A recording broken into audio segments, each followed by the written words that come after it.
Alright, here am I once again, fresh out of the shower. I'm recording this without eating beforehand, which is a recurring theme. I don't know if it's good or not to skip out on eating until after I finish recording what could be like 20 to 30 minutes, but well, it forces me to get the job done, so that's more good. Well, I'm recording without really knowing what I'm gonna talk about. I just turned the camera on. So today is Sunday. Tomorrow, my sister is going to go to school, to high school, and for the first time in my life, I'm not going to follow and go to school alongside her. I've graduated high school. This is my first semester completely free.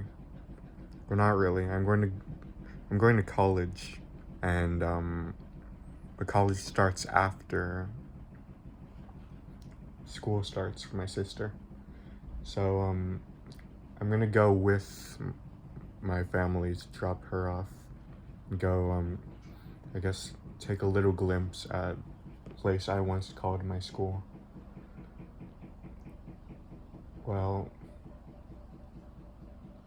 I never really liked school, but still I forced myself to go to college. Not really forced, but I decided that I must in order to kind of reintegrate myself back into the world.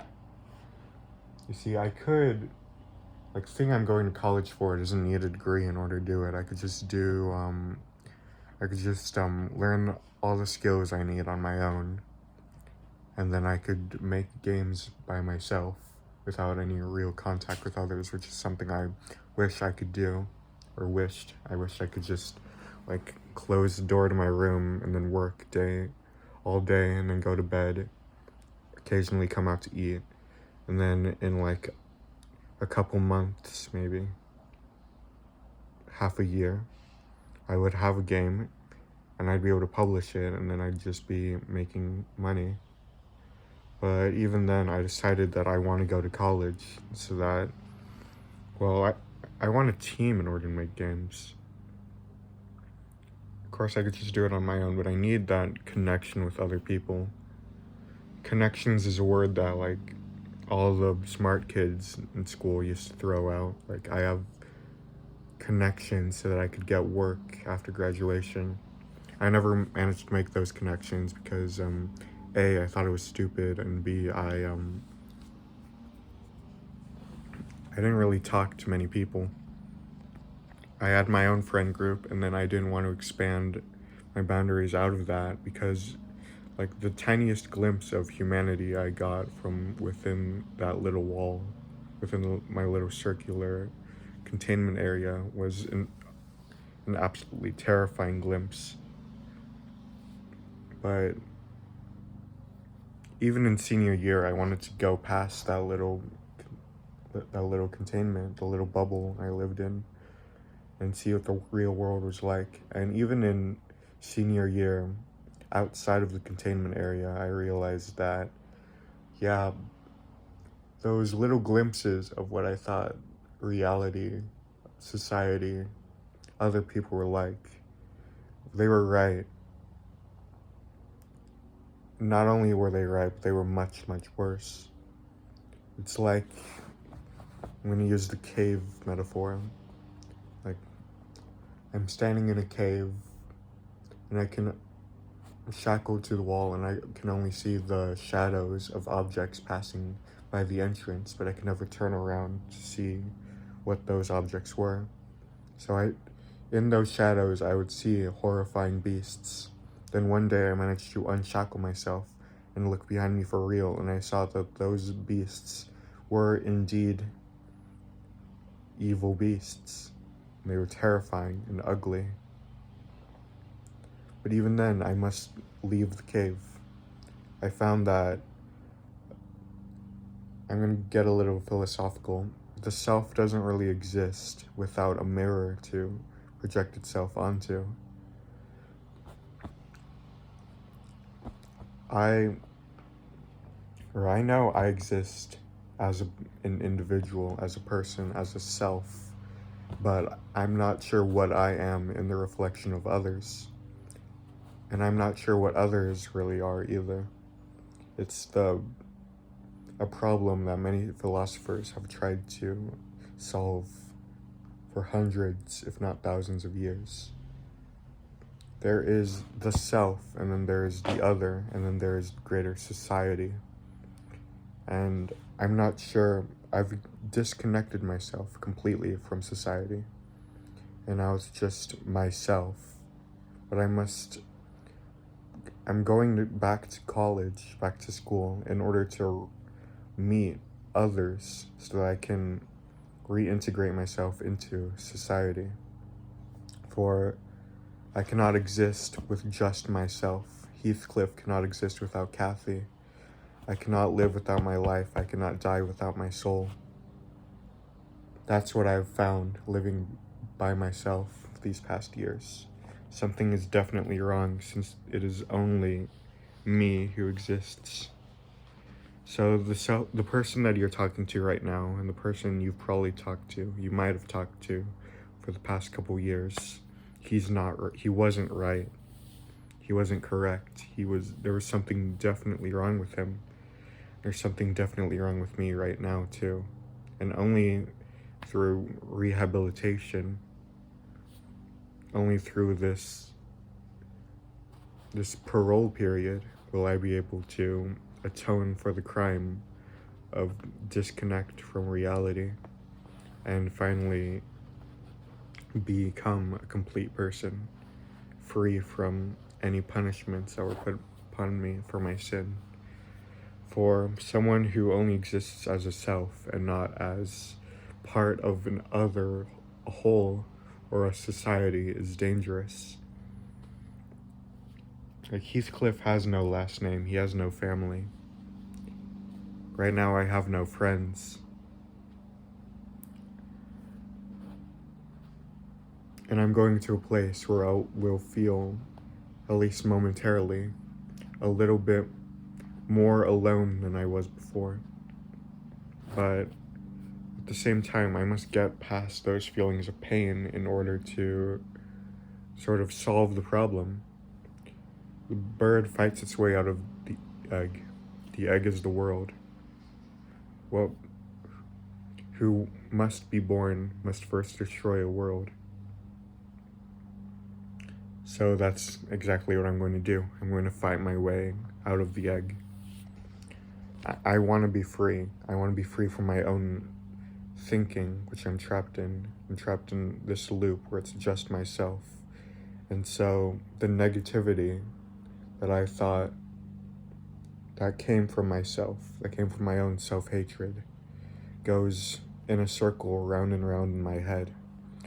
Only by opening my head will I be able to let that negativity out and welcome positivity, which I had never quite seen before. Which I'd never seen inside my own room, which can only be given to me by a person. I need friends, I need teammates, I need a group to be a part of if I want to be successful. For any idiot knows that 2 heads are better than 1.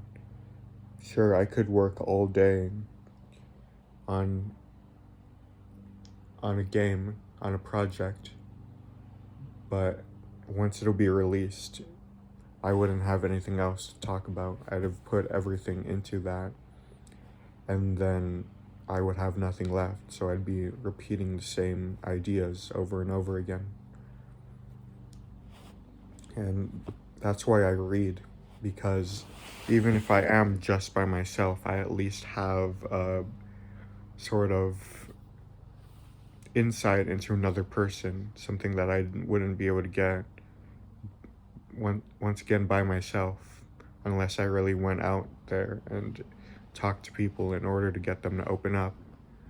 For getting someone else to open up is a difficult, almost impossible task, but even then, it must be one's life must be staked upon it.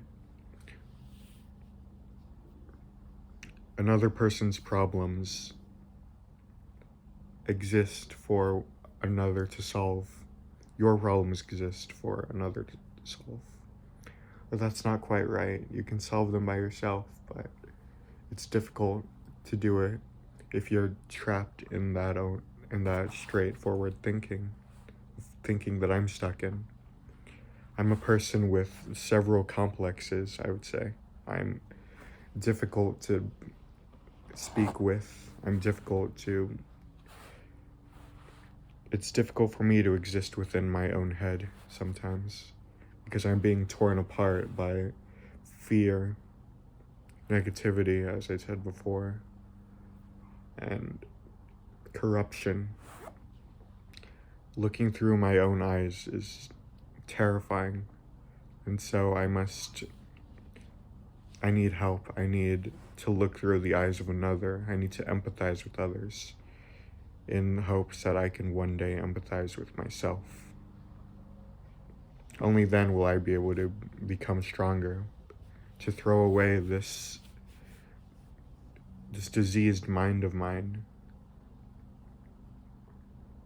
And so that's why I'm going to college, because I need a fresh view of life, one that my old school wouldn't be able to give me, that it wasn't able to give me, for that was a place that the festering negativity grew and was bred and born and hatched and took root within my head.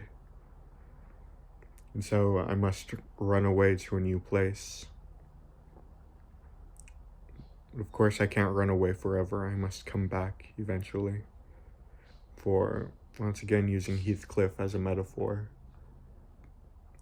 Heathcliff, in his limited thinking, thought that Catherine, the love of his life, hated him and refused to marry him.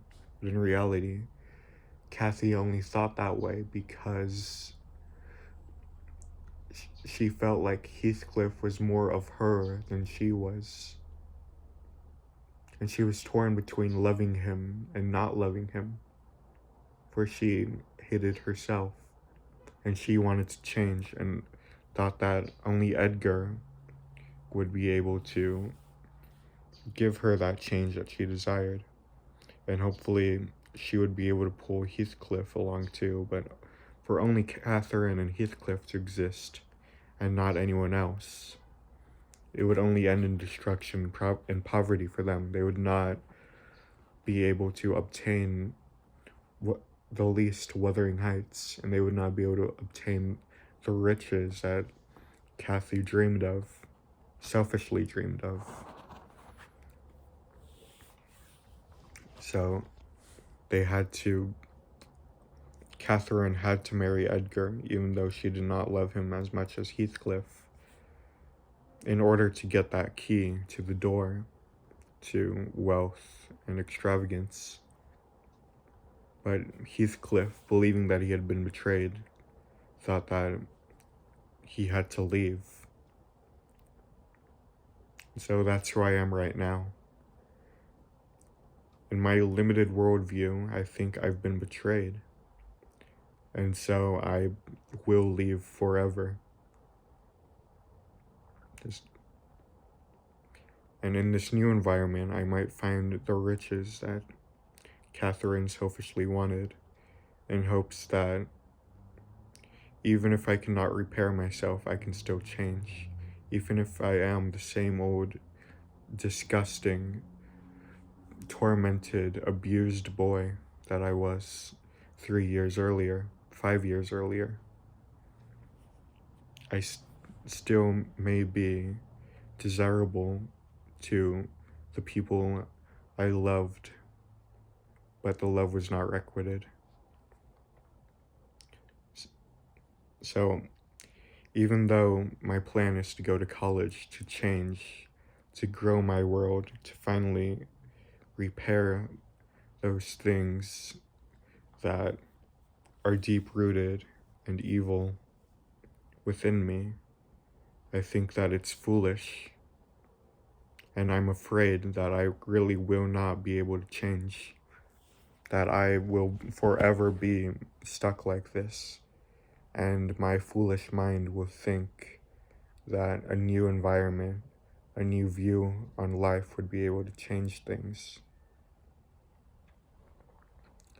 But in reality, I will always be that same boy that was not fit to live in a normal world, in society. Someone who's dangerous to himself and to others. But even then, that is just fears. It's even more useless to try to solve things myself or to believe that such things cannot be solved. As I said before, the bird fights its way out of the egg. I need to work hard if I really want things to change, if I really want to be quote-unquote born or reborn in a better world, in a better environment, for a better future. I must constantly strive to be better. I cannot be myself.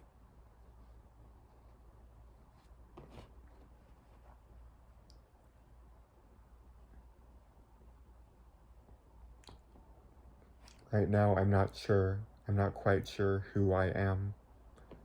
Only in an outside environment am I allowed to be a thing, a person that exists. Because quote-unquote myself isn't a real thing. I'm no one. I'm nothing. And so it's foolish to ask the question, who am I? For who I am is only a facade that's put up. Identity, the self, is something that cannot be easily defined. It's a mix of things that even contrast and fight each other. And so the question, who am I, is only how I act in front of others, how others see me. And right now, I don't have others to act in front of. I don't have others that see me. I don't have anything except this camera. So if I want to be exposed to the outside world, if I want to quote-unquote act in front of others in order to obtain a self again, a self that exists, a being, something that is tangible, something that can be shaped by others, something that can convince others to change for the better, then I must leave. There's no reason for me to be here within these four walls. Within the walls of a prison, I must be with the other humans in society. I must live.